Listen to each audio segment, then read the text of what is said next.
we've got Shmi in the Xyrus LP 1020 or 1020.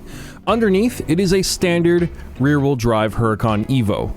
A nice car. But on top, it is a twin-turbo, road-legal monster.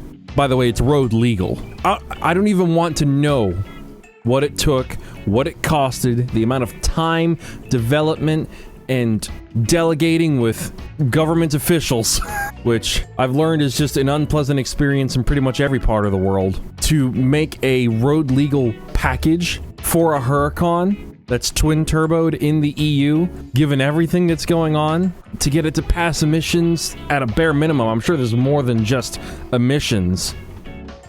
My caveman brain can't comprehend. Ugh.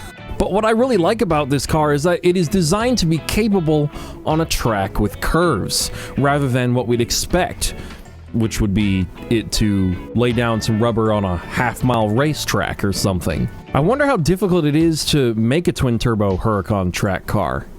Do you need to change much? I mean, a lot of these cars come with ceramic brakes, great factory suspension, an incredible 7-speed dual-clutch transmission. What else do you need to change? I mean, I feel like if you just get one of the lower-level underground racing twin-turbo kits, even if it's only 900 wheel, I say only 900 wheel horsepower, it should be fine, right? Like, are there concerns of cooling, overheating, and stuff like that? Because I feel like the rest of the car is more than capable. Well, I certainly wish I had the money to find out. Now, the Mitsubishi Evo 10, it was my dream first car growing up. Is that a realistic first car? For many people, not really, including myself. But here's why. It looked awesome, had great tunability, and it sounded pretty cool too. Or so I thought. Apparently, though, you can make it sound a whole lot better, or at least you used to be able to. I recently discovered the CBRD RBX Turbo Kit, and the way it makes an Evo 10 sound.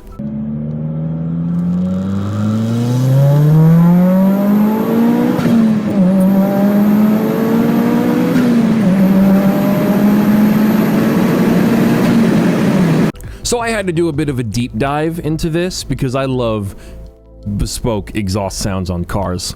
Sound is, like, to me, half of the battle, because the exhaust sound on this particular car that I found with the RBX Turbo Kit, the note is like a blend of Evo and angry turbo Honda, which I think is really kind of cool. And from what I could tell, the red line of the car wasn't increased, so I couldn't chalk it up to just 10,000 RPM being the reason why it sounded so cool. So I decided to do some digging into what the RBX kit actually was and what it had in it. Well, for one, it's discontinued, as I kind of alluded to before. But I noticed that one of the things that's included in the kit is a tubular manifold. I find myself talking a lot about tubular manifolds on this channel, on pretty much everything. So I did a bit of a search for other Evo 10 tubular manifolds. And it seems to be that the manifold of choice these days is the MAP Performance tubular manifold.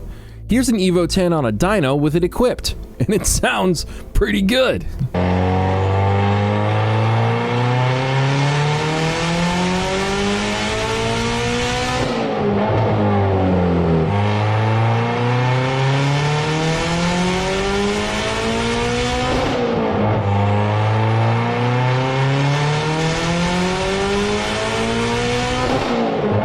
Maybe there is an Evo 10 in my future. I wonder how daily drivable I can make it if I keep the power low. People always talk to me about how they're not that reliable and all that kind of stuff, but I just really like Evos. I also do miss my WRX too, though, but I do really like Evos. It would be a personal victory for me to finally get an Evo 10. I just think I need a lot of money. I need all the money. There's so many cars that I want. So, I haven't always been the biggest muscle car enthusiast, but there's always been a few exceptions. The classic Rick Creations Boss 429, the S550 Shelby GT500, the RTR Spec 5 S550 GT, and then this sound.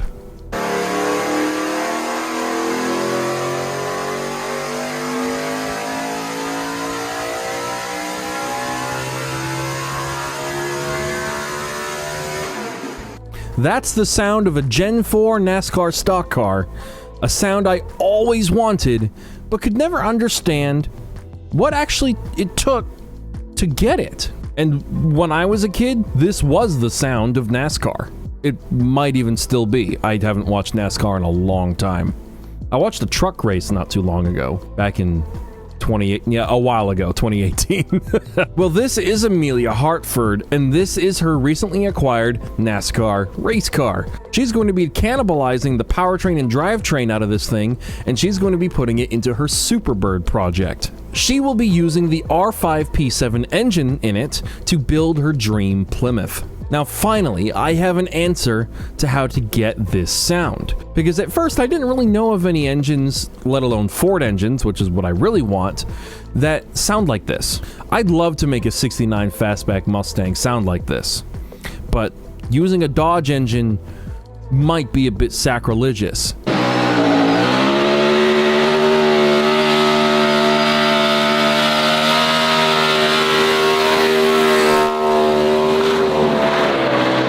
Because that's what the R5P7 is. It's a Mopar engine. In fact, I am almost certain I would get, like, hung from a tree or put in front of a firing squad if I did that.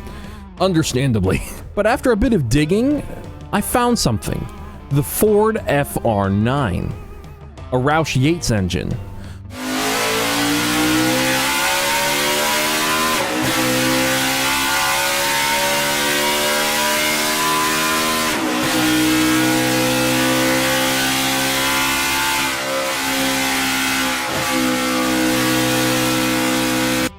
But I'll have to do a little more digging, because if I do end up building a classic muscle car, then it absolutely must sound like an old school NASCAR Cup car. And from what I can tell, the FR9 might be it. But now, does anyone know where I can get a 69 fastback? Because those seem expensive. It doesn't have to be any of the high trim bodies. I don't care about that. I just want a nice fastback coupe to put an engine and a transmission in. But now here's the $1,000,000 question. Do I have to use a classic Mustang if I want the FR9 for that Cup car sound? Or can I put it in an S550? I mean, the S550 is the reason why I like Mustangs.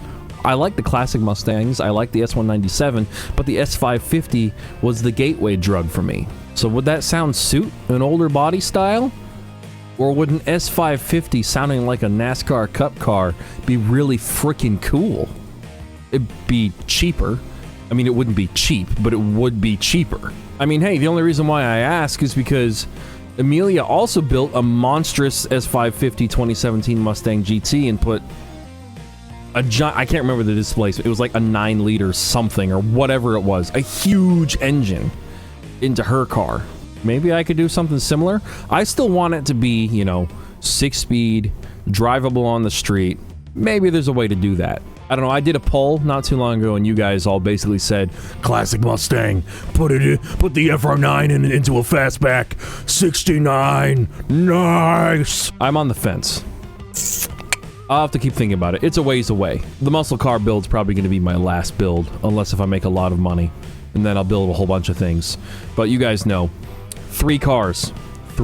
I need the M3 GTR, the R34 GTR, and then some kind of muscle car. And I haven't quite figured out what I want. An S550 or a 69 fastback with an FR9. Or put an FR9 into a S550. I don't know. I don't know.